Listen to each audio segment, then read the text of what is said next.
good day, greetings. We're back, School Podcast, another episode. I'm Nia Clark, and today I'm joined by my other half. Who are you, other half? This is Jason Clark. Yes, in other words, my husband. And today we're talking about marriage things. Specifically, we're talking about millennials and millennial men in particular, and why millennial men seem to be, in some cases, afraid of marriage. And there is a great article out in Women's Health Interactive. It's a website, and the actual title is "Why Are Men Not Marrying? Is the Millennial Man Afraid of Marriage?" And so we know, and we talked about this before, that marriage in the U.S. overall has declined in recent years. And there are a lot of different reasons for that. Experts in various fields of expertise, finance and otherwise, and of course relationships, have pontificated as to why this decline is happening. And today we're specifically talking about millennial men because it is within this millennial generation that we have really seen declines in marriage. And so I thought it'd be a great idea to have my husband here to speak from a man's perspective, because obviously we value what men think as much as we do women, because we're all about equality and men's feelings matter. But really to give us some insight into what is going on in the mind of the millennial man. Is he really afraid of commitment, or is this just hyperbole? What is happening in America with the millennial man when it comes to marriage? So really interesting topic today, and I thought it would be applicable to a large portion of our audience. And really, I just want to help some people navigate some of these challenges. I know when I talk to my girlfriends, it's a huge problem. They feel like they're really not able to connect with a lot of men in our generation. And of course, if you can't connect and you're interested in getting married, then you're not going to be able to fulfill that dream of yours, because you need that connection with your significant other. So anyway, let's get into it, and let's talk about it. So first, before we get started, Jason, what do you think is from your own personal perspective, what do you think is going on when it comes to men, millennial men in particular, and marriage? So to me, it's hard to be able to put everybody in the same box, even though we are talking about all millennial men, or at least that's, I guess what the topic is. But I think it's probably different for a lot of different folks. One of the things that comes to mind is there are a lot of costs that are related to getting married, and making sure that you have the money to have a ring, you have the money to be able to afford a wedding. I think I read somewhere where the cost of a wedding now can be as much, between like $44,000 and $50,000. So being able to raise that money so that you can be able to have a special day for your partner. I mean, I think that's really something that people think about, and people feel like they need to have that ready first. And it's hard to be able to get to that point if, for example, you're dealing with student loans, and it's harder to be able to raise money or put money aside for these things. And the day that we are today, where everything is on Instagram, everything is on Facebook or Twitter or what have you, you kind of feel like you have this one shot to be able to do a great job or to have a perfect day for your partner. And, before you get into that, you need to make sure that you feel like you're ready. I think all of those are valid points. One of the things I would want to jump in here and say is that the financial aspect is definitely a huge burden. I think not just for men, but for women as well. But on the flip side, one of the things this article, again, in womenshealth.com on their interactive site mentions is that women don't need to be financially supported by men as much as they used to. And so there's a quote here. Dr. Emily Mudd, one of the first marriage counselors, advised 1950s housewives that, quote, to be a successful wife is a career in itself, requiring, among other things, the qualities of a diplomat, a businesswoman, a cook, a trained nurse, a school teacher, a politician, and a glamour girl. Okay, that's a lot, right? That's not the reality for a lot of women these days, okay? And that's also unrealistic for a lot of women. A lot of women aren't just housewives anymore. We have careers, and that means we need to equally delegate the responsibilities of a family among both partners. So that's one thing. And in 2009, it says women have closed the gap on employment rates compared to men. In fact, almost 47% of the U.S. workforce is female. So that's definitely a big factor in my mind and in my experience and those of my friends as well. Another thing it mentions is that women don't need to be married to have children. And we're definitely seeing that a lot more these days, especially when it comes to the advancement of fertility treatments, but also when it just comes to the evolution of the idea of family in a lot of people's minds. And quite frankly, a lot of women are just not waiting until they find their perfect partner to have a child because motherhood is important for them. And I don't say that, lightly. What I mean to say is that a lot of women, if they can't find their partner, their person, the one they want to spend the rest of their life with, they don't think that disqualifies them from being a mother. And in fact, there's a whole movement called choice moms of mothers, single mothers, who have decided to raise and parent their children alone for a number of reasons, but namely because they don't have a partner or they don't want a partner. And they want to really experience this feeling of motherhood. So those are a couple of things that I think are interesting and that make our generation a bit different from that of our parents and our grandparents. Another thing that I think is really interesting that I think Jason and I have talked about on a number of occasions is the unrealistic expectations that a lot of people have when it comes to dating, and particularly when it comes to finding, quote, the right one. I think a lot of people I've met in my life have these sort of over the top ideas. Yes, exactly. Of who they think that perfect partner should be.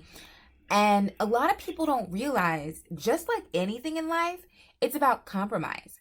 You're never going to find somebody who is 100% everything that you want. Everybody has flaws. What? Man, this is the news to my ears. Damn. I mean, you definitely check off a lot of boxes. Don't get me wrong. Yeah.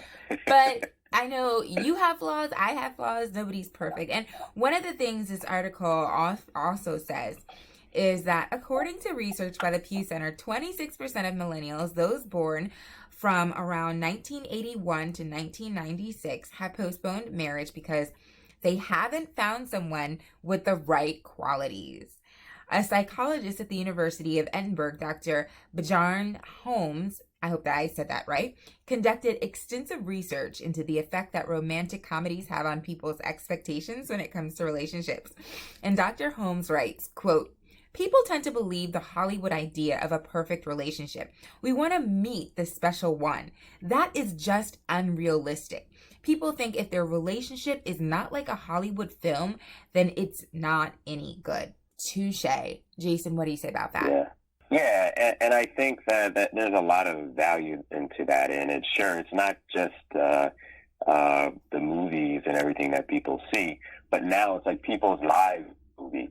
People when they're having their pictures, or I know you've seen some of these videos too, and they're great and they're lovely, but you see when someone gets married or they're about to get married, it's almost like a trailer, for the actual, wedding itself. As you see the two people, and it just seems like more and more we're trying to put together this,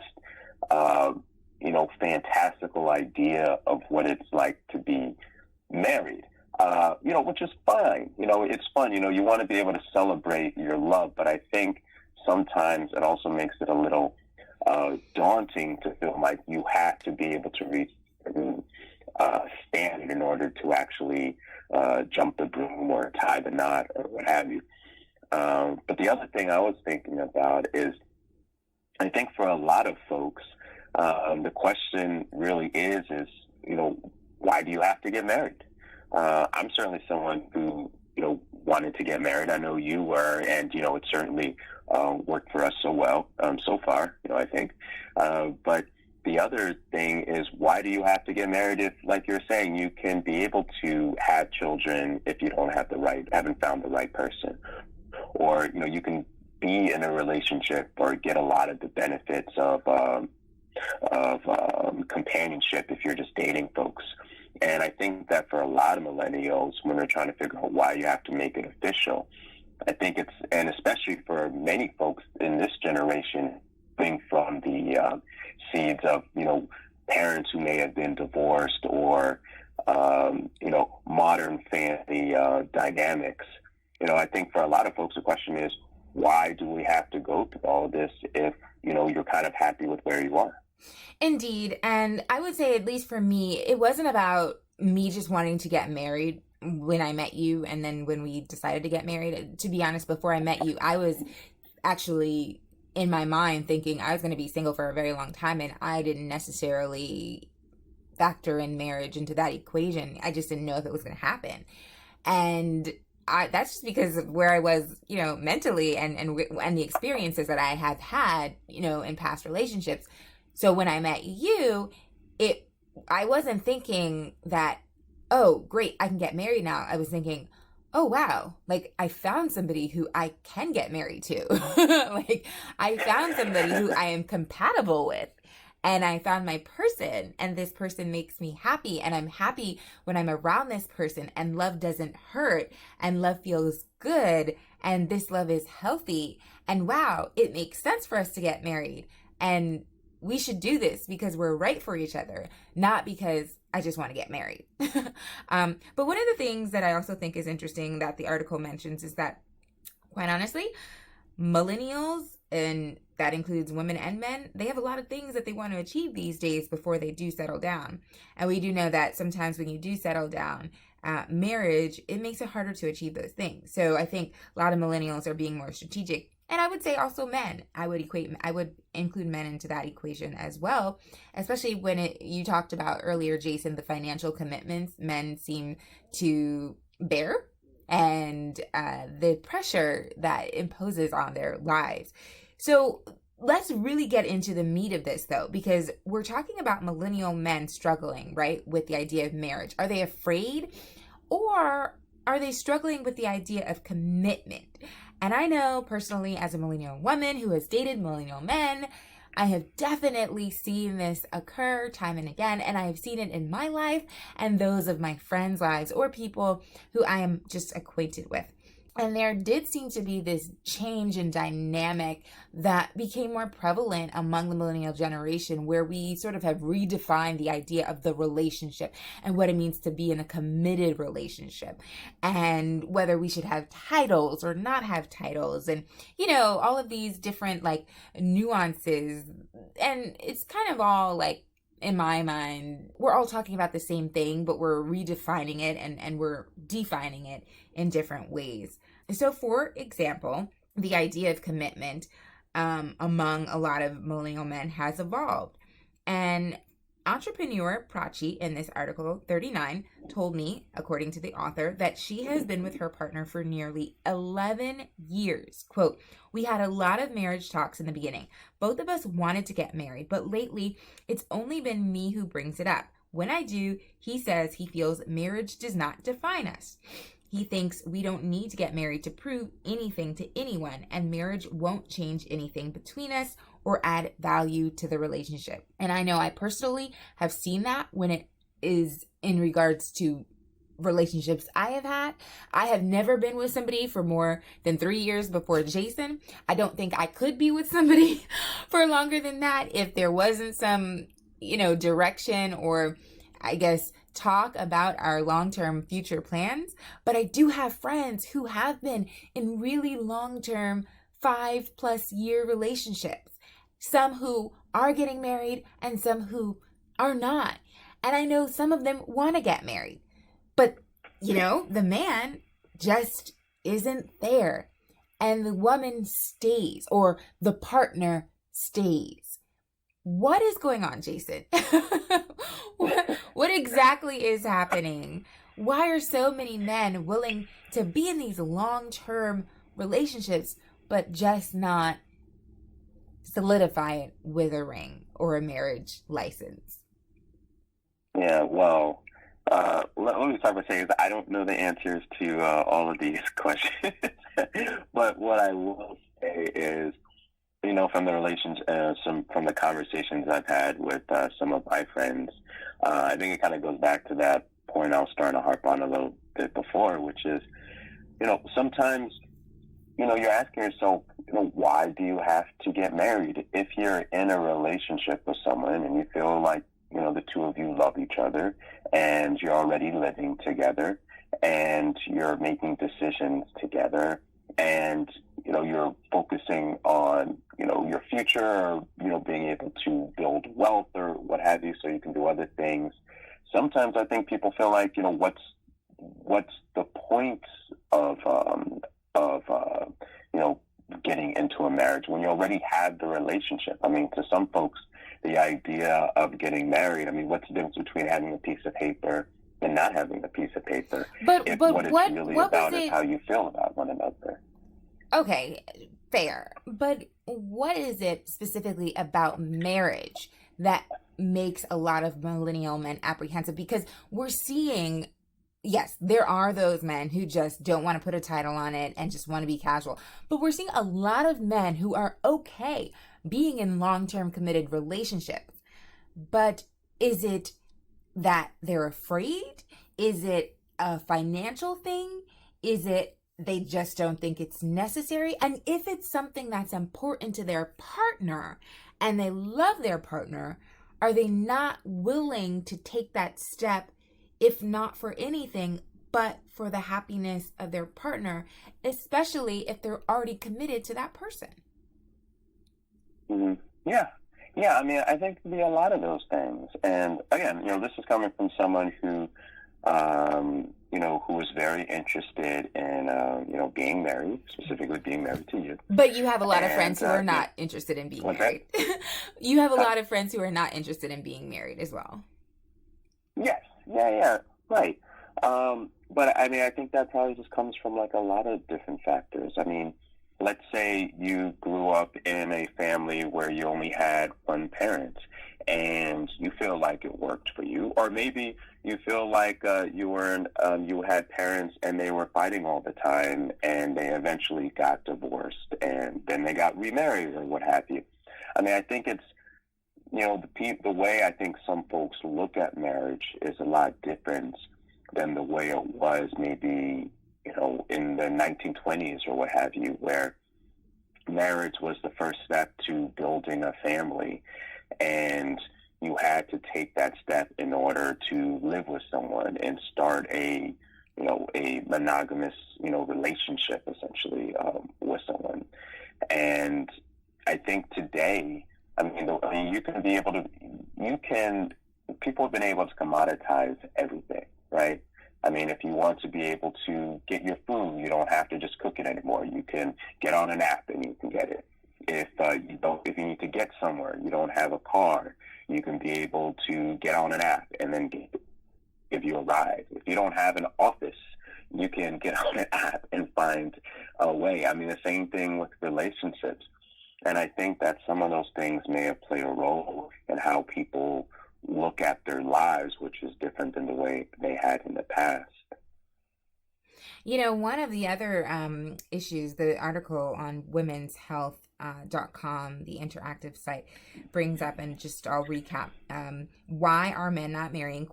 Is the millennial man afraid of marriage? That is the title of this article that we're discussing today. And then one of the other issues that it brings up is this idea that men are also intimidated by a lot of women these days. There are a lot of high-achieving women. Let's not even count the fact that almost 50% of the workforce is made up of women.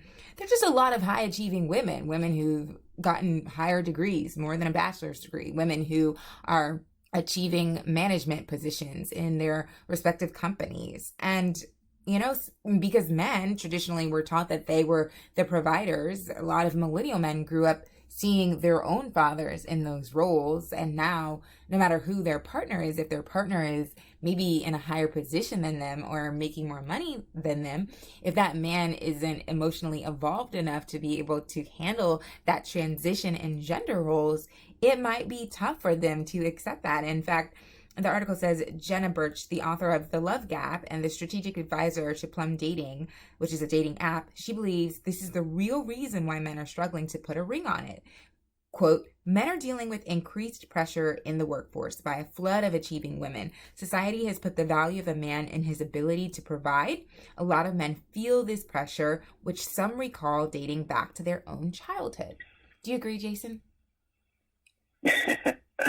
Well, I do think that for a lot of men, they want to be everything they can for their, for their woman or their partner, what have you. They want to be able to give them the life that they want. And I know certainly when I think about myself, I love to be able to feel like I can provide you everything that you need. I think it's great that nowadays that it shouldn't have to be that way. You're obviously an independent woman and you could provide for yourself. And if I wasn't around, you'd be just fine, I'm sure too. But I think a lot of folks want to be able to feel like to be married, those who do think that it's something that they want or something that's for them, that, they need to be in a position where they can be a father, they can be a husband, and that kind of maybe where some of these financial issues or financial hurdles, come into place. So I don't think. I don't know. There's certainly there are probably other folks out there who need to be able to evolve their thinking, and they may be intimidated by someone else, and that's unfortunate because. Marriage is supposed to be about two people sharing a life together and working together toward a common purpose.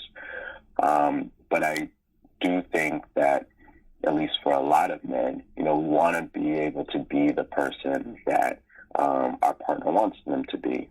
And being able to have that type of security, which a lot of time has to do with some type of financial security, can play a role in that. Yeah, definitely. It's obviously a complicated issue. It's obviously something that doesn't relate to just one underlying problem or issue or obstacle, depending on your view of it. But there seem to be a bunch of components. It just seems like, obviously, the economy is not as strong for millennial men, many of them, as it maybe was when their fathers were their age. It seems like more women just don't need men financially or emotionally the way they used to, not for relationships and not to have children. And then the idea of commitment has just evolved, and the idea of relationship has evolved, and people don't find a need to put that title on it anymore. But for men in particular, it seems like they're just taught to keep their options open, both professionally, romantically, and why settle if you don't have to, right? Like, why do it? As you mentioned, what is the purpose? A lot of people are asking themselves this. And I think a lot of women, while many women, their thinking on marriage and family has evolved, there's still many women who want to get married and who strongly believe that this is how you solidify a relationship. But I feel like more millennial men are pushing back against that idea, and it is creating this tension and this rift, and oftentimes a disconnect between millennial couples, where you have one person who's ready to take that next step and another who just isn't so sure. So definitely a complicated issue, but I'm glad, husband, that you were able to help shed some light on this for both our women and male listeners, because it's definitely something that impacts so many people in our generation. Final thoughts, husband? Yeah. Oh, good.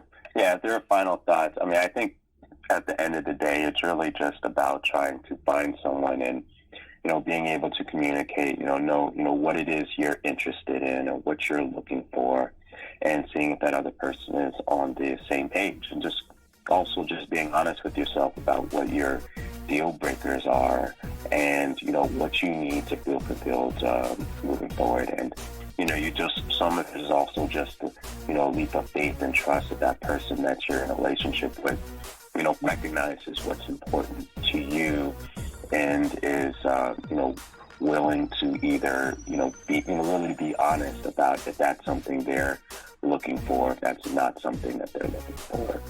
And that would probably be it.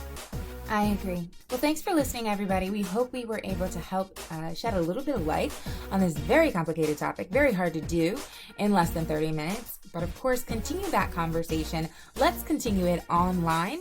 Of course, follow us on social media.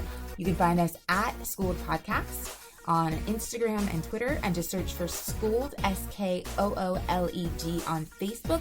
And make sure you go to our website, just search Schooled, and sign up, subscribe to get our newsletter, and keep up with all of our great episodes. And of course, as always, thanks for listening. See ya.